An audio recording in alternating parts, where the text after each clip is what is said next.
Buenas tardes, hoy nos encontramos con un sociólogo de la Universidad Nacional y publicista de la Universidad Central para realizarle una serie de preguntas. La primera es, ¿cómo define a la cultura popular? La cultura popular se puede entender a través de lo que no es la élite cultural. Es decir, la cultura popular se caracteriza a través de ciertas prácticas de consumo que no están relacionadas con el consumo cultural de la élite, como por ejemplo la literatura, o como por ejemplo la música clásica, o incluso el acceso a ciertas instituciones como por ejemplo la educación universitaria, o tener ciertos rangos dentro de una empresa. ¿Cree usted que se ha ido modificando a medida del tiempo? Claro, pues todo lo que tiene que ver con la cultura es dinámico. Algunos cambios son a muy corto plazo y por ejemplo eso lo podemos ver ahora con la inserción de las tecnologías de la comunicación que cambian las prácticas socioculturales en cuestión de 10 años, pero también hay cambios que son, digamos, mucho más lentos, ¿no? Pensemos, por ejemplo, en la gastronomía de la cultura popular, pensando en términos mucho más locales, la cultura cundiboyacense y todo lo que tiene que ver con la fritanga, en fin, la pelanga y todo ese tipo de gastronomía, pues claramente lleva un montón de tiempo y, digamos, los cambios no son tan acelerados como se da en otro tipo de prácticas, pero sí, la cultura popular cambia. ¿Cree usted que la mayor variable de formar una cultura popular es el nivel sociocultural y económico? La pregunta es tautológica porque estás diciendo que si los cambios de la cultura popular dependen de los cambios socioculturales, pues obviamente que sí. No necesariamente económico, porque hay un concepto de Bourdieu que es el concepto de hábitus, y el hábitus está muy arraigado a la cantidad de capitales que se tengan, y esos capitales pueden ser sociales, culturales y económicos.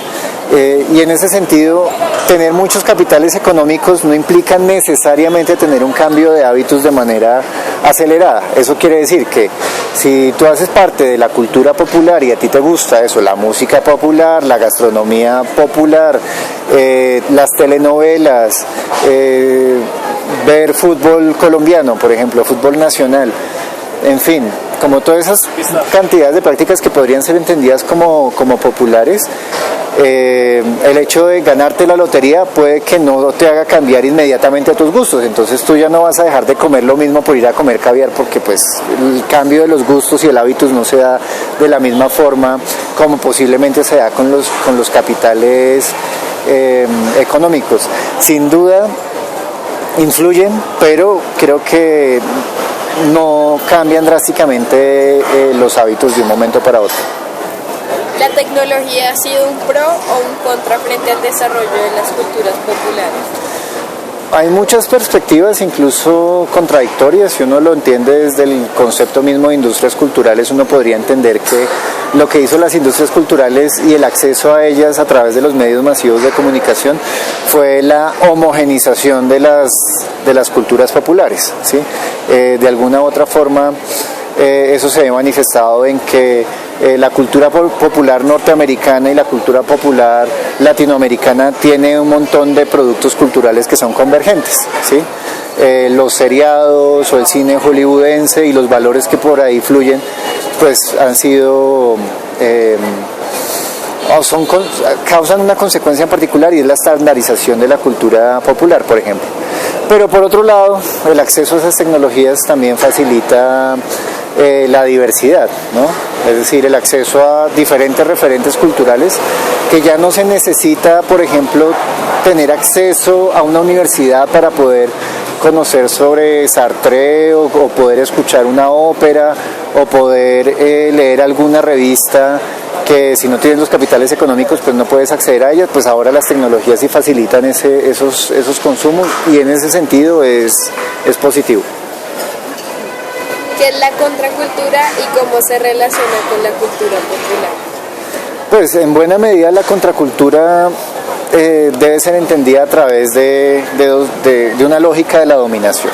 Es decir, entender que hay una cultura que es hegemónica una cultura que se legitima a través del campo de poder que está conformado por las élites de un país, por ejemplo, la élite económica, la élite cultural o la élite científica, la élite del deporte, que determina qué está bien, qué es bello y qué es verdadero, ¿cierto? En el caso de la élite científica. Y esa lógica se impone en toda la sociedad, ¿cierto? Entonces, digamos, los pobres o la cultura popular o las clases medias legitiman como correcto, deseable el consumo de las élites, ¿cierto? Es decir, jugar golf, por ejemplo, en el caso de nuestra sociedad, pues es un consumo de élite que, a pesar de que las clases populares no lo hagan, ni tampoco lo deseen, lo legitiman como algo que está bien visto, como algo culto, ¿cierto? Y se les dice a las personas que tienen dinero que son doctores, ¿no? Se les legitima, a pesar de que obviamente no tengan un doctorado o un PhD. Entonces, la respuesta a esa cultura dominante es la contracultura. Es decir, son modelos de pensar, sentir y actuar contrarios, ¿cierto?, a esa cultura dominante. Esos se congregan en movimientos que hacen parte de la resistencia frente a la dominación de esas culturas. ¿Hay una relación entre la publicidad y las culturas populares? La publicidad como una industria cultural contribuye a la formación de las culturas, no solamente la cultura popular, sino todas las culturas. La publicidad construye significaciones sobre los productos o las mercancías. Y claramente la cultura no es solamente inmaterial, sino la cultura se materializa en las prácticas de consumo y esas mercancías. Entonces, la publicidad puede hacer popular, por ejemplo, consumir un caldo de gallina en todos los almuerzos, ¿cierto?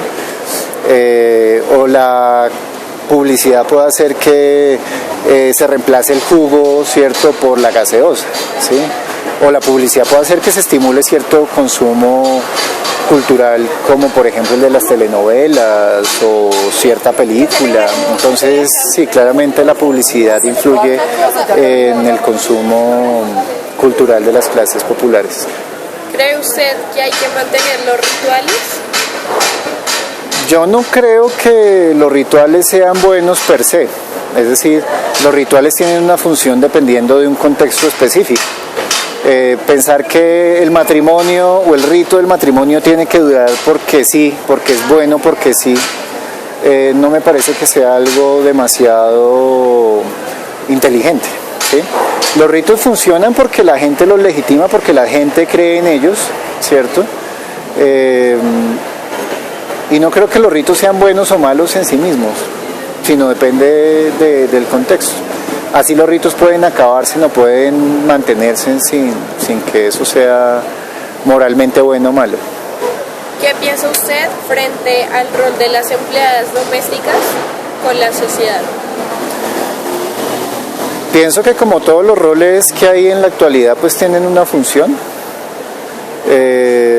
No creo que, y eso sí es muy un dicho precisamente muy popular, no creo que el trabajo sea deshonra. Lo que puede ser muy problemático son las condiciones laborales en las que se desarrollan estas personas, ¿no? Y sobre todo la discriminación de género que hay frente a las personas que hacen oficios de administración del hogar, por ejemplo. Entonces, por lo general son las muchachas, ¿no?, del servicio. No se piensan en que pueden haber muchachos del servicio, ¿cierto? Y de alguna otra forma las personas que se dedican a estos oficios por lo general han sido segregados socialmente. Es decir, son personas que tienen muy pocos capitales culturales, muy pocos capitales económicos, y finalmente hacer labores en un hogar termina siendo como su única solución. Sin tener un estudio a la mano ni un dato estadístico tampoco, me parece, y es una hipótesis, que buena parte de las mujeres que desempeñan esas labores, por lo menos en Bogotá, terminan siendo migrantes campesinos, ¿no? Que llegan a la ciudad, no saben, no están conectadas en las instituciones de una ciudad, es decir, no están dispuestas, no tienen las habilidades para trabajar en un banco o para trabajar en otro tipo de servicios, y entonces terminan trabajando como asistentes de de labores domésticas. ¿La presión social puede modificar o eliminar una cultura popular? Sí, claro, pues la cultura se da a través de la cohesión y de la coacción, y si se entiende presión social como coacción, pues sí, puede cambiar una práctica o toda la cultura en dado caso, ¿no? ¿Cree que en un futuro las empleadas domésticas van a aumentar o disminuir? Es una pregunta que acude mucho más a la opinión. Yo creo que es posible que se mantenga, sí. Porque las culturas populares la mayoría de veces se ven como una sociedad dominada.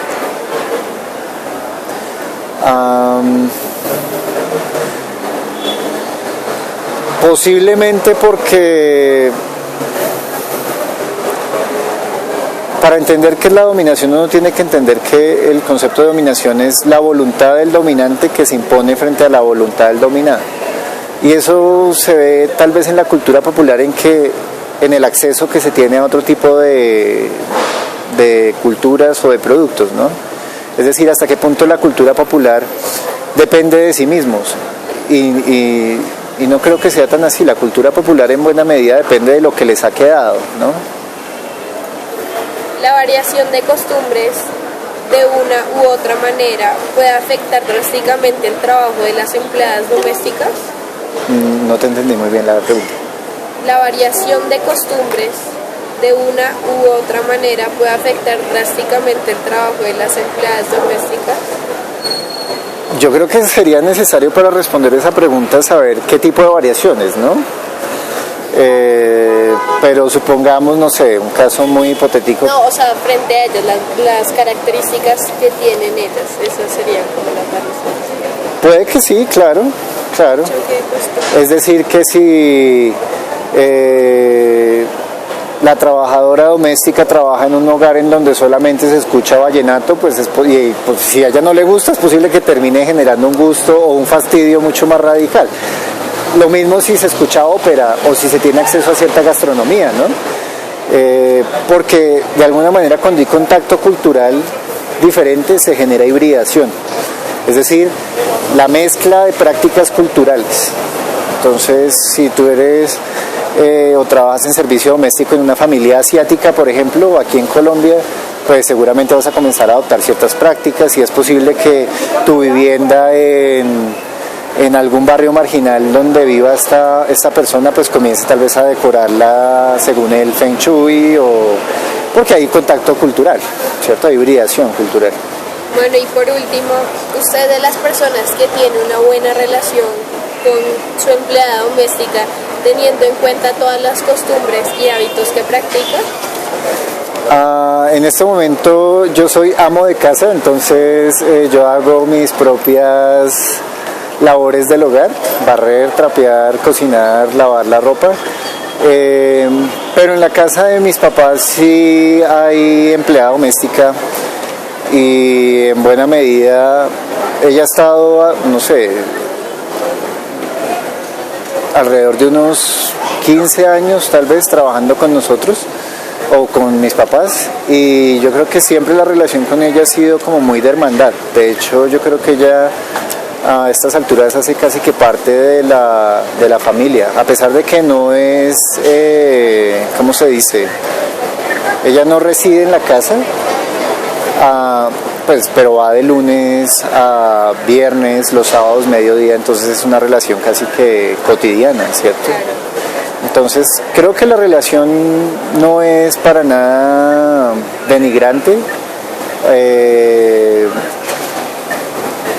pero claramente siempre hay una brecha, y es que